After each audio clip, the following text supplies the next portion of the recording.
ರಾಷ್ಟ್ರ ರಾಜಧಾನಿ ದೆಹಲಿಯ ವಿಧಾನಸಭಾ ಚುನಾವಣೆಯ ಫಲಿತಾಂಶ ಇವತ್ತು ಪ್ರಕಟ ಆಗಿದೆ. 2 ಬಾರಿ ಅಧಿಕಾರದಲ್ಲಿದ್ದಂಥ ಪಕ್ಷ ಆಮ್ ಆದ್ಮಿ ಪಕ್ಷ ಇವತ್ತು ಸೋಲನ್ನು ಕಂಡಿದೆ. ಈ ಬಗ್ಗೆ ಮಾತಾಡೋದಕ್ಕೆ ನನ್ನ ಜೊತೆ ರಾಜ್ಯದ ಆಮ್ ಆದ್ಮಿ ಪಕ್ಷದ ಅಧ್ಯಕ್ಷರಾದ ಮುಖ್ಯಮಂತ್ರಿ ಚಂದ್ರು ಅವರಿದ್ದಾರೆ. ಸರ್, ಮೊದಲ ರಿಯಾಕ್ಷನ್? ಸೋಲನ್ನು ಸ್ವೀಕಾರ ಮಾಡ್ತೀವಿ, ಇದು ಚುನಾವಣೆಗಳಲ್ಲಿ ಇದ್ದದ್ದೇ. ಆದರೆ ತುಂಬ ಕಡಿಮೆ ಅವಧಿಯಲ್ಲಿ ದೊಡ್ಡ ಹೆಸರನ್ನು ಪಡ್ಕೊಂಡು ಅವರ ಎಲ್ಲರ ಕಣ್ಣಿಗೆ ಗುರಿಯಾಗಿ ನಮ್ಮನ್ನು ಯಾವುದಾದ್ರೂ ರೀತಿಯಲ್ಲಿ ಕೂಡ ಹತ್ತಿಕ್ಕದೇ ಇದ್ದರೆ ರಾಷ್ಟ್ರದಲ್ಲಿ ದೊಡ್ಡ ಶಕ್ತಿಯಾಗಿ ಬೆಳೀತಾರೆ ಅನ್ನೋ ಗುಮಾನಿಯಿಂದ ಎಲ್ಲ ವ್ಯವಸ್ಥೆಯನ್ನು ಉಪಯೋಗಿಸ್ಕೊಂಡು ಸೋಲಿಸುವ ಪ್ರಯತ್ನ ಮಾಡಿದ್ದಾರೆ. ಆದರೆ ಅದನ್ನು ಆ ರೀತಿ ನಾನು ಟೀಕೆ ಮಾಡೋದು, ಗೆದ್ದಿರ್ತಕ್ಕಂಥವರಿಗೆ ಅಭಿನಂದನೆಗಳನ್ನು ಸಲ್ಲಿಸ್ತೀನಿ. ಆಮೇಲೆ ಇಷ್ಟೆಲ್ಲ ಮಧ್ಯದಲ್ಲೂ ಕೂಡ ನಮಗೆ ಯಾರ್ಯಾರನ್ನು ಗೆಲ್ಲಿಸಿದ್ದೀರ ಇವತ್ತು 24 ಜನಕ್ಕೆ, ಅದಕ್ಕೆ ಅಲ್ಲಿನ ಮತದಾರರಿಗೂ ಕೂಡ ಅಭಿನಂದನೆಗಳನ್ನು ಸಲ್ಲಿಸಬೇಕಾದ್ದು ನನ್ನ ಕರ್ತವ್ಯ. ದುಃಖ ಒಂದು ಕಡೆ ಏನಪ್ಪ ಅಂತಂದ್ರೆ, ರಾಷ್ಟ್ರಮಟ್ಟದ ಒಬ್ಬ ಪ್ರಧಾನಮಂತ್ರಿ ಆಗ್ತಕ್ಕಂಥ ಸಾಮರ್ಥ್ಯ ಇರತಕ್ಕಂಥ ನಾಯಕರು ನಮ್ಮಲ್ಲಿರೋರು ಅವ್ರನ್ನೆಲ್ಲ ಆಪಾದನೆಗೆ ಗುರಿ ಮಾಡಿ ಜೈಲಿಗೆ ಹಾಕಿ ಮತ್ತು ಸೋಲಿಸ್ತಕ್ಕಂಥ ರೀತಿಯಲ್ಲಿ ಅವರು ಮಾಡಿದ್ದು ಒಳ್ಳೆಯದಲ್ಲ, ಪ್ರಜಾಪ್ರಭುತ್ವಕ್ಕೆ ಒಳ್ಳೆಯದಲ್ಲ. ಆದರೆ ಇದು ಆಗಿದೆ, ಅದನ್ನು ಸ್ವೀಕಾರ ಮಾಡ್ತೀವಿ. ಮುಂದಿನ ದಿನಗಳಲ್ಲಿ ನಾವು ಬಹುತೇಕ ಇನ್ನು ಪಕ್ಷದ ಸಂಘಟನೆ ರಾಷ್ಟ್ರಾದ್ಯಂತ ಮಾಡಿ ಎರಡೂ ಪಕ್ಷಗಳಿಗೆ ಪರ್ಯಾಯವಾದ ಒಂದು ಪಕ್ಷವನ್ನು ಕಟ್ಟೋದಕ್ಕೆ ಪ್ರಯತ್ನ ಮಾಡೋದಕ್ಕೆ ನಾವು ತೀರ್ಮಾನ ಮಾಡ್ತಾ ಇದ್ದೀವಿ. ಸರ್, ಆಮ್ ಆದ್ಮಿ ಪಾರ್ಟಿ ಬಂದಿದ್ದೇನೆ ಭ್ರಷ್ಟಾಚಾರ ನಿರ್ಮೂಲನೆ ಮಾಡ್ತೀವಿ ಅಂತ. ಅದೇ ಕಾರಣಕ್ಕೆ 67-70 ಸೀಟಲ್ಲಿ 67 ಬಂತು. ನೆಕ್ಸ್ಟ್ ಎಲೆಕ್ಷನಲ್ಲಿ 62 ಬಂದಿತ್ತು. ಈ ಸಲ ಆ ಸಂಖ್ಯೆ 22, 23, 24ಕ್ಕೆ ಬಂದು ತಲುಪೋದಕ್ಕೆ ಕಳೆದ ಒಂದು 3-4 ವರ್ಷದಲ್ಲಾದಂಥ ಘಟನೆಗಳು, ಅಂದರೆ ಏನು ಸ್ಕ್ಯಾಮ್ನಲ್ಲಿ ಇದಾಯಿತು, ಇದೇ ಪ್ರಮುಖ ಕಾರಣ ಆಯಿತಾ, ಅಥವಾ ಏನು ಸೋಲಿನ ಪರಾಮರ್ಶೆ ಮಾಡೋದ್ರ ಕಾರಣಗಳೇನು ಹೇಳ್ತೀವಿ? ನಾವು ಇದನ್ನು ಬಹಳ ವೈಭವೀಕರಿಸಿ ಏನೂ ಮಾತಾಡೋಕ್ಕೆ ಹೋಗೋದಿಲ್ಲ. ಆಗಿದೆ. ಆಮೇಲೆ ಈ ಆಪಾದನೆ ಇದೆಯಲ್ಲ ಭ್ರಷ್ಟಾಚಾರದ್ದು, ತೀರ್ಪಾಗಿ ಕನ್ವಿಕ್ಷನ್ ಅಂತ ಆಗುತ್ತಲ್ಲ, ಅಪರಾಧಿ ಅಂತ ಆಗಿ ಜೈಲು ಶಿಕ್ಷೆನೋ ಮತ್ತೊಂದು ಕೊಟ್ಟ ಮೇಲೆ ತಾನಿದು ಗ್ಯಾರಂಟಿ ಅಪರಾಧ. ಆಪಾದನೆಯನ್ನು ಯಾರು ಬೇಕಾದರೂ ಮಾಡ್ಬೋದಲ್ವ? ಯಾಕೆಂತಂದ್ರೆ ಮಸಿ ಬೆಳೆಯೋದು ಅಂತೀವಿ ಇದನ್ನು. ಆಪಾದನೆಗೆ ಉರುಳಿರುತ್ತೋ ಇರೋದಿಲ್ವ? ಅದೇ ಥರದಲ್ಲಿ ಸುಮಾರು 2 ವರ್ಷದಿಂದಲೂ ಕೂಡ ಒಂದೂ ಸಾಕ್ಷಿಗಳು ಸಿಕ್ಕಿಲ್ಲ, ಒಂದೂ ಅದಕ್ಕೆ ಸರಿಯಾದ ಪುರಾವೆಗಳು ಸಿಕ್ಕಿಲ್ಲ.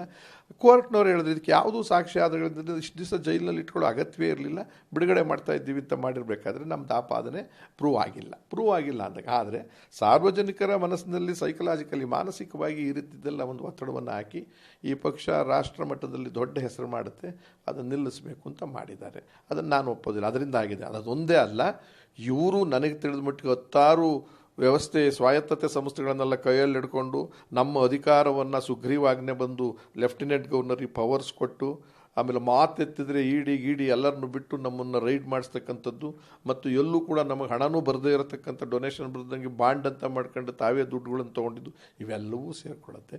ಹಾಗಾಗಿ ಇದನ್ನು ಈಗ ಮಾತಾಡೋದು ಬೇಡ, ಇನ್ನು ಮುಂದಿನ ದಿನಗಳಲ್ಲಿ ಮಾತಾಡ್ತೀವಿ. ಆದರೆ ಒಂದು ಅವ್ರಿಗೆ ಅಭಿನಂದನೆ ಸಲ್ಲಿಸ್ತೀನಿ. ನಮಗೆ ಗೆಲ್ಲಿಸಿರ್ತಕ್ಕಂಥ ಮತ ಕೊಟ್ಟಿರ್ತಕ್ಕಂಥ ಡೆಲ್ಲಿಯ ಮಹಾನುಭಾವರಿಗೆ ಸಂಪೂರ್ಣವಾಗಿ ನಮಸ್ಕಾರ, ಧನ್ಯವಾದಗಳು. ಅವ್ರಿಗೂ ಒಳ್ಳೇದಾಗಲಿ, ಅವ್ರು ಹೇಳಿರೋದನ್ನೆಲ್ಲ ಒಳ್ಳೇದು ಮಾಡಲಿ.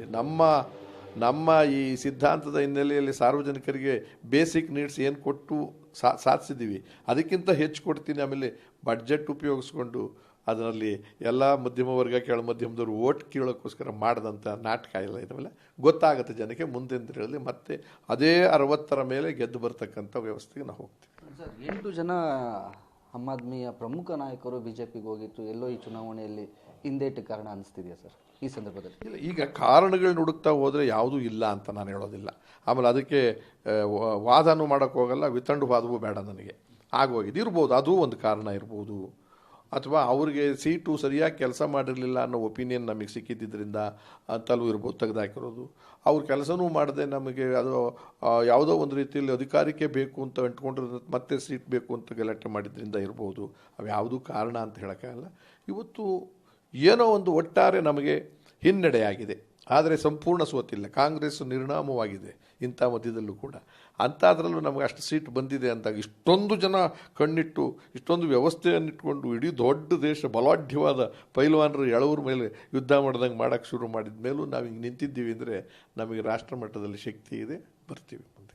ಸರ್, ಈಗ ವಿರೋಧ ಪಕ್ಷದ ಸ್ಥಾನಕ್ಕೆ 10-12 ವರ್ಷ ಆದಮೇಲೆ ಮತ್ತೆ ಹೋಗ್ತದೆ. ಏನೆಲ್ಲ ಈಗ ಮತ್ತೆ ಮುಂದಿನ ಚುನಾವಣೆಗೆ, ಅಥವಾ ಇಡೀ ಉತ್ತರ ಭಾರತ ಮಾತ್ರ ಅಲ್ಲ, ಇಡೀ ಭಾರತದಲ್ಲೇ ಪಕ್ಷನ ಸಂಘಟನೆ ಮಾಡುವಂಥ ಒಂದು ಉದ್ದೇಶ ಕೂಡ ಇದೆ. ಬಟ್ ಪಂಜಾಬು ಮತ್ತು ದೆಹಲಿ ಬಿಟ್ಟರೆ ಬೇರೆ ಎಲ್ಲೂ ಆಮ್ ಆದ್ಮಿ ಪಕ್ಷಕ್ಕೆ ಅಷ್ಟು ಶಾಸಕರು ಅಥವಾ ಕ್ಯಾಂಡಿಡೇಟ್ಗಳಿಲ್ಲ. ಈಗ ಒಂದು ಪರಾಮರ್ಶೆ ಮಾಡಿಕೊಳ್ಳುವಂಥ ಸಮಯ ಅನಿಸುತ್ತಾ? ಈ ಸರಿ ಚುನಾವಣೆ ಆಗಿರೋದು ಯಾವ್ಯಾವ ಪಕ್ಷದ ವಿರುದ್ಧ ಹೇಳಿ? ನಮ್ಮ ಡೆಲ್ಲಿನಲ್ಲಿ ಆಗಿರೋದು ವಿರುದ್ಧ ಏನು ಹೇಳಿ Aam Aadmi party. The nearest party ಯಾರು ನಾವೇ ತಾನೆ. ಅಂದರೆ ರಾಷ್ಟ್ರ ಪಂಜಾಬ್ನಲ್ಲೂ ಯಾವ ಮಟ್ಟದಲ್ಲಿ ನಾವು ಗೆದ್ದಿದ್ದೀವಿ ಅಂತ ಗೊತ್ತಿದೆ. ಈಗ ನಾಯಕರಿಗೆ ಉಸಿರಾಡೋ ಟೈಮ್ ಸಿಕ್ಕಿದೆ ಅನ್ಕೊಂತೀವಿ ನಾವು. ಸೋಲಬಾರದಾಗಿತ್ತು, ಸೋತಿದ್ದನ್ನು ನಾವು ಭಾಳ ಅದನ್ನು ಬೇರೆ ರೀತಿಯಲ್ಲಿ ಸ್ಫೂರ್ತಿಯಾಗಿ ತಗೋತೀವಿ. ಆ ನಾಯಕನ್ನೆಲ್ಲ ಇಟ್ಕೊಂಡು ರಾಷ್ಟ್ರ ಮಟ್ಟದಲ್ಲಿ ತೃತೀಯ ಪಕ್ಷವನ್ನು ನಮ್ಮ ನಾಯಕತ್ವದಲ್ಲೇ ಕಟ್ಟೋದಕ್ಕೆ ಪ್ರಯತ್ನ ಮಾಡೋದು. ಇದಿಷ್ಟು ಕರ್ನಾಟಕ ರಾಜ್ಯ ಆಮ್ ಆದ್ಮಿ ಪಕ್ಷದ ಅಧ್ಯಕ್ಷರಾಗಿರುವಂತಹ ಮುಖ್ಯಮಂತ್ರಿ ಚಂದ್ರು ಅವರ ಮಾತು. ಕ್ಯಾಮ್ರಾ ಪರ್ಸನ್ ಶರತ್ ಜೊತೆಗೆ ಮಾರುತಿ, ಪಬ್ಲಿಕ್ ಟಿವಿ, ಬೆಂಗಳೂರು.